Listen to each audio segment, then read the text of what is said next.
Welcome everyone to our weekly Communities of Practice Sunday check-in session. My name is Katya and I'm a member of the Communities of Practice team. I hope everyone had a very good week, and I welcome you all to a half hour of Dharma, reflection and community connection. We have new members today in our lovely community, so welcome, welcome. And we're very happy to have you. And if you have any questions later on, please do not hesitate to talk to any of us in the team. It's customary for us in Australia to begin any meeting by acknowledging the traditional owners of the land. I would like to start today by acknowledging the Dharawal people as the traditional owners of the land on which Nan Tien Institute resides. I also acknowledge the traditional custodians of the various lands on which you all are, and I pay my respects to the elders, past, present, and emerging. And the check-in sessions have been developed by our Communities of Practice team and community. In 2018 and 2019, we ran a number of community days and then began these weekly check-in sessions in October 2020. And the purpose of these events was, as outlined above, guided by humanistic Buddhism to develop and cultivate our practice and our friendships. And now more than ever, the practice has become vital. And the purpose of today, as any other session, is exactly that. And now I'd like to introduce Joey Ear, a valuable member of our community who will facilitate today's session. Dharma is everywhere. Welcome, Joey. Thanks, Katya. Good morning, afternoon, and evening to all. This is the final session on the theme, Dharma is everywhere. We started this theme exploring how the roads can help us in revealing the Buddha Dharma in our everyday journeys. The importance of having mental signposts in our daily lives as we navigate through life congestions, bumpy journeys, high-risk areas, and unknown surprises like the kangaroos. The second session advocated for us to be more aware of the information channels around us. We are ultimately the master of own responses in the information-saturated world, and more importantly, the master of the content that we choose to receive and interact with. This stems from the extent of our training of our sensory gates. Be aware of what our senses are gathering. Be mindful of the interaction of the data received and with our past inclinations or habits. And be careful in the way that we respond through our thoughts, words, and actions. Last week, we stepped out of this planet and zoomed into the vastness of space. It's not something that we do often, as our minds constantly be filled with events, phenomena, and challenges around and within us. The act of zooming out is not about saturating our minds again with all the questions of existence, but instead, it's more about letting go of our grip on our existing issues and experience for a moment the vastness of this physical dimension and our mental dimension. The vastness can help us to broaden our minds and hearts, to have space for more people, broaden our arms to reach out to more, and broaden our definition of self from individual to the community, from the community to the nation, from the nation to the world, from the world to all sentient beings, and from all sentient beings to all living and non-living beings. At this juncture, you will see on the screen a quote from Venerable Master Xing Yun. I found this quote last Sunday after the check-in session.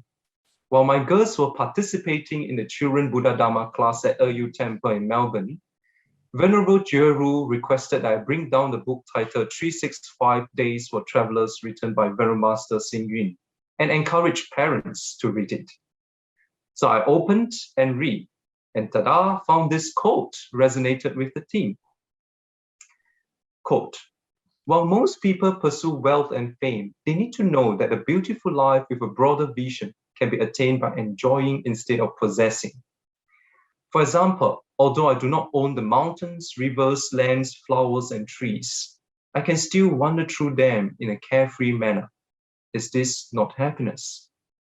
While someone else may own the entire world and I do not, I can still enjoy the cool breezes and the bright moon. I can still care for the world I live in and regard all people as my brothers and sisters.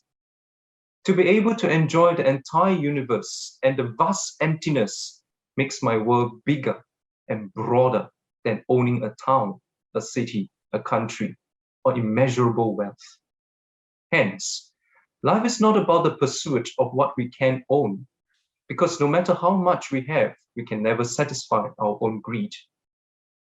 Enjoy life with a detached mind, and happiness and contentment will be found everywhere. Unquote. Contentment can be found everywhere. And as Buddha Dharma brings about contentment and ultimate bliss, Buddha Dharma can be found everywhere too.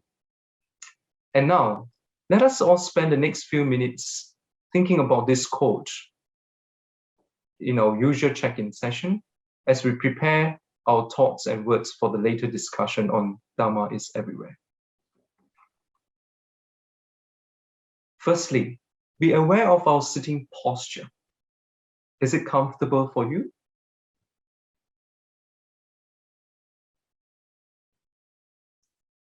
Bring your awareness across the body. Are there any tensed muscles? If so, gently whisper, thank you. Breathe in and out and ease off the tension. Next, bring a smile to your face. It helps to broaden our facial muscles and our mind. You may choose to close your eyes or just continue to look at the quote, Dharma is everywhere. Breathe naturally. Allow the calmness of your breath to settle the mind continuously in the next few minutes. I'll sound the bell every 30 seconds or so to act as a reminder.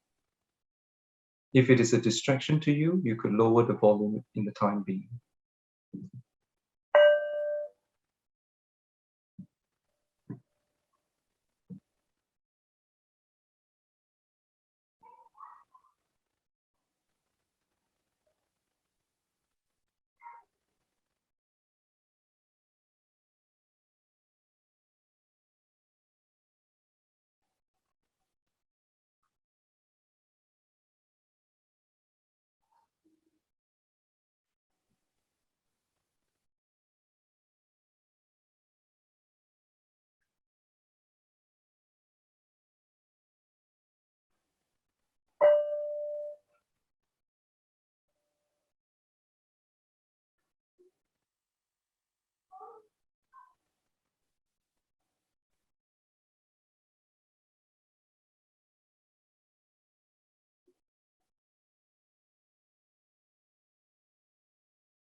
Whenever you are ready, gently open your eyes and over to Katya to facilitate the breakout session. Lovely. Thank you so much, Joy. So yes, the discussion for today is this question with a week of reflecting on Dharma is everywhere, and with the examples provided in the past 3 weeks, roads, social media, and space, where else can we see the Buddha Dharma and how? I think everyone is back. It's been an adventure journey, I must say, in and out of virtual spaces. I'm really excited, jumping in and out. Get us thinking. My heart as well. So, Dharma is everywhere, regardless of time, religions, people, listening to the suffering, using Dharma values to support everyone when needed. Be contented with what we have at the moment. Fresh air, clean environment, safe place. All is Dharma if you're aware of the moment. Oh, Dean, you might want to elaborate on that during the informal. Every day or week, there is suffering and joy and love. Beautiful statement. That's a deep sense of awareness.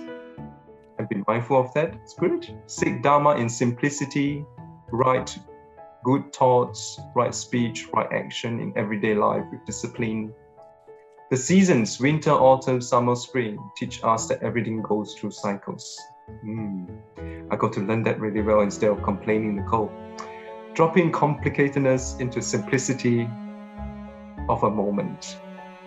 Dharma is everywhere. It is in the sutra sayings, but it's actualized when we find it within ourselves and our experience. Dharma is everywhere because Dharma is in our heart. Venerable, you could give a 10-minute speech later on this.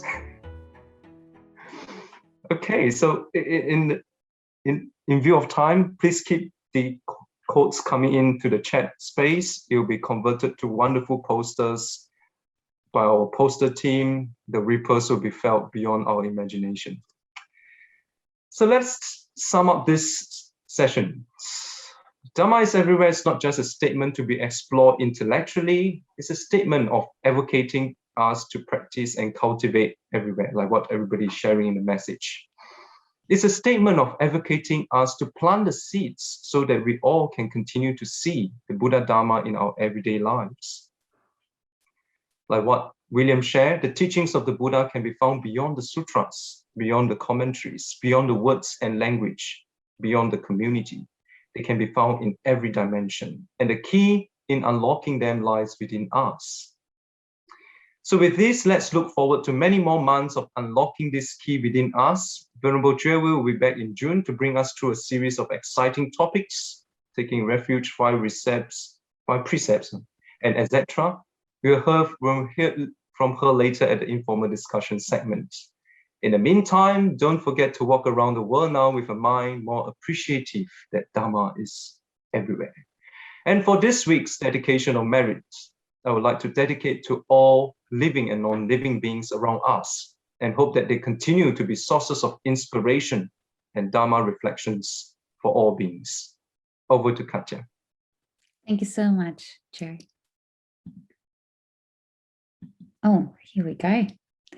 And as we check out today, we'd like to ask you all to reflect for a moment and send thoughts to the loved ones, friends and strangers who may need some care and healing.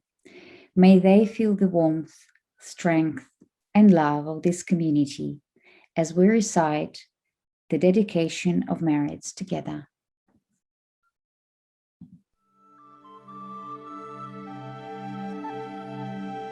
Let us now dedicate the goodness of what you have done to all living beings. May kindness, compassion, joy, and equanimity pervade all worlds. May we cherish and build affinities to benefit all beings. May Chan, Pure Land, and precepts inspire equality and patience. May our gratitude and humility give rise to great vows.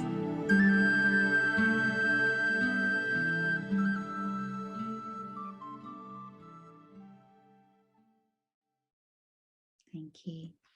Thank you so much. And we hope that that check-in was helpful to you and that you experienced the loving kindness of this community as it is offered here today. For anyone who might be experiencing a greater need that what today could meet, please do not hesitate to get in touch with us. The email is on the screen after the session. And I also would like to remind us all about the upcoming events. We have 3 slides for them, one per each event, because they're all wonderful and deserve the attention equally. So we have on the 3rd of June, the virtual open day. The link is below. You can also find it on the website and information here as well. Now, the next one is the temple on-site campus tour, and it's June 5th. Wonderful things happen there as well, the temple tour and the campus tour. And if you're interested in an afternoon out with the community and to learn more about the Temple and Institute, that's the opportunity, a chance to join us then. And finally, on the 17th of June, we'll start webinars on Buddhism, the Sea of Islands, and it will go every 3rd Thursday for June and November. So this is the information here as well. Okay, so thank you so much for everyone to joining us. And for those who have time, we're, I think, a little bit out of time, but we'll be having our usual post-check-in discussions now. So do stay around. And otherwise, we will be back next week at 11 o'clock. Look forward to seeing you all then. Thank you.